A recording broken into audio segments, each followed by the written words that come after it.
کہ جو پالیسی ساز ادارے ہوتے ہیں جو وہ ان پہ جو ہے وہ ایک ان کو گائیڈ لائنس ملتی ہیں، تو اس پہ پاکستان میں بہت زیادہ سائٹس کو بچانا، ان پہ کام کرنا حکومت پاکستان کے لیے ریونیو جنریشن کے لیے کتنا فائدہ مند ہے ٹورزم کے لحاظ سے؟ دیکھیں ابھی میں نے کو بتایا کہ دنیا کی چوتھی بڑی تہذیب یا 4 بڑی تہذیبوں میں سے ایک جو ہے وہ ہماری ہے، لیکن ہمارا جی ڈی پی میں جو اس کا حصہ ہے ٹورزم میں صرف 2% ہے۔ اچھا، اس کی وجہ کیا ہے؟ دیکھیں ایک وجہ تو یہ ہے کہ ہم اس کو دنیا کو بتا نہیں پا رہے، دوسری وجہ یہ ہے کہ دنیا کو پتہ بھی ہو تو پاکستان میں جو انفراسٹرکچر چاہیے ٹورزم کو، دیکھیں لوگ صرف آپ کی ہیریٹیج سائٹ دیکھنے نہیں آتے، لوگ صرف پہاڑوں کی چوٹیاں دیکھنے نہیں آتے، لوگ صرف یہ نہیں دیکھنے آتے کہ آپ کے پاس سوئٹزرلینڈ جیسے پہاڑ ہیں، مناظر ہیں، لوگوں کو ایک انفراسٹرکچر بھی چاہیے ہوتا ہے، ایک ماحول چاہیے ہوتا ہے جس میں وہ انجوائے کر سکیں، تو وہ تو ہمارے ہاں ہے نہیں۔ ٹھیک ہے، آپ مجھے بتائیں گندارا کی سائڈ پہ کوئی ہوٹل ہے؟ نہیں۔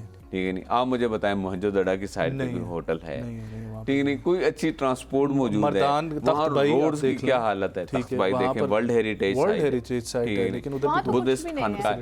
اچھا یہ جو بدھزم ہے نا، دیکھیں یہ فار ایسٹ تک دنیا کا تیسرا بڑا ریلیجن ہے، اس ریلیجن کے لیے یہ جو ان کی یہاں پہ سائٹس ہیں وہ اتنی اہم ہے جتنی ہم مسلمانوں کے لیے مکہ اور مدینہ ہے۔ ڈیفینیٹلی آپ سوات میں ان کے مقامات دیکھیں، ہندوازم کے لیے جو ہمارے ہندوازم کے 3 متبرک ترین استحان وہ کوٹھوار کے اندر ہیں، اس ریجن کے اندر۔ اچھا یہ جو ایک نیا کانسیپٹ متعارف ہو رہا ہے کہ جو پرانی جگہ ہیں ان کو کھاڑا جا رہا ہے، کوئی سونا تلاش کر رہا ہے، کوئی جو ہے ہیرے جواہرات نکال رہا ہے، کوئی کیا کر رہا ہے، کیونکہ کے پی کے سائٹ پہ یہ بہت زیادہ ہونے لگا ہے اب تو اس کے بارے میں کیا حکومت کوئی اقدامات اٹھائے گی یا نہیں اٹھائے گی، یا ہونے بھی چاہیے کہ نہیں ہونے چاہیے؟ کیونکہ دیکھیے ہمارا قیمتی اثاثہ ہے، اب جیسے سپوز ابھی تک تو اتنا پہنچا نہیں ہے، لیکن جو اٹک قلعہ ہے ٹھیک ہے وہ تو آلموسٹ ایسا ہو گیا اس کی مرمت بھی نہیں ہوتی ہے اب تو اگر سپوز آ کے کوئی اس کو پورا کا پورا اکھاڑ لے تو یہ ایک ایک کر کے پھر لوگوں کے لیے آسان ہو جائے گا، پھر وہ جائیں گے جی پشاور قلعہ بالائے صاحب، پھر ایسے ہی کرتے کراتے۔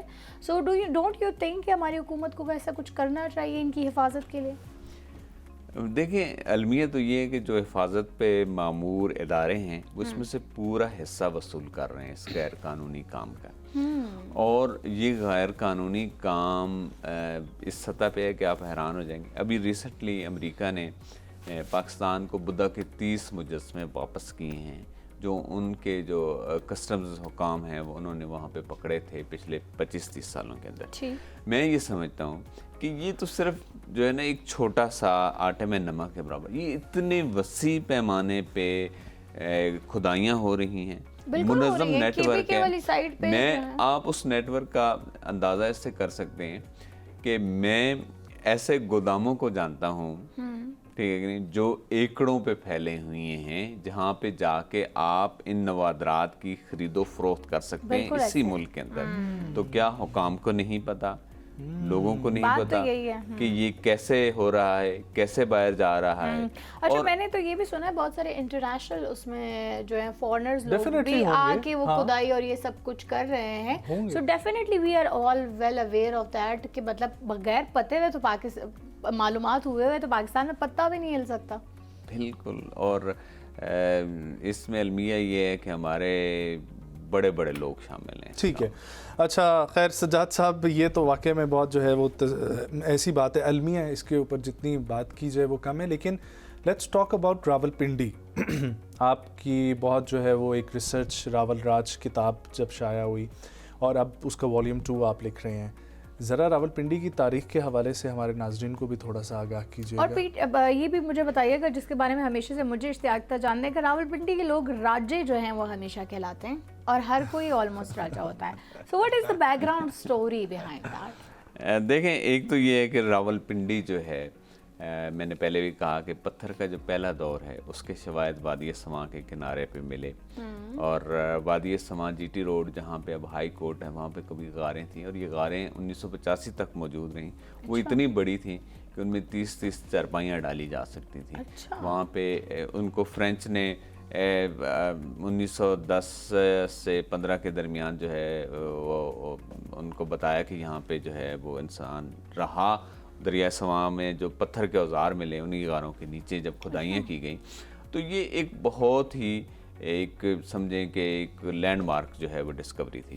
لیکن بعد میں ہم پاکستان کو بنے ہوئے 78 سال ہو گئے ہیں, ہم نے جو اس حوالے سے یہاں پہ کام نہیں ہوا, یہ کام ہوتا تو یہ ہمیں بہت سے علاقوں کے اندر جو ہے ایسے مل سکتے تھے شواہد.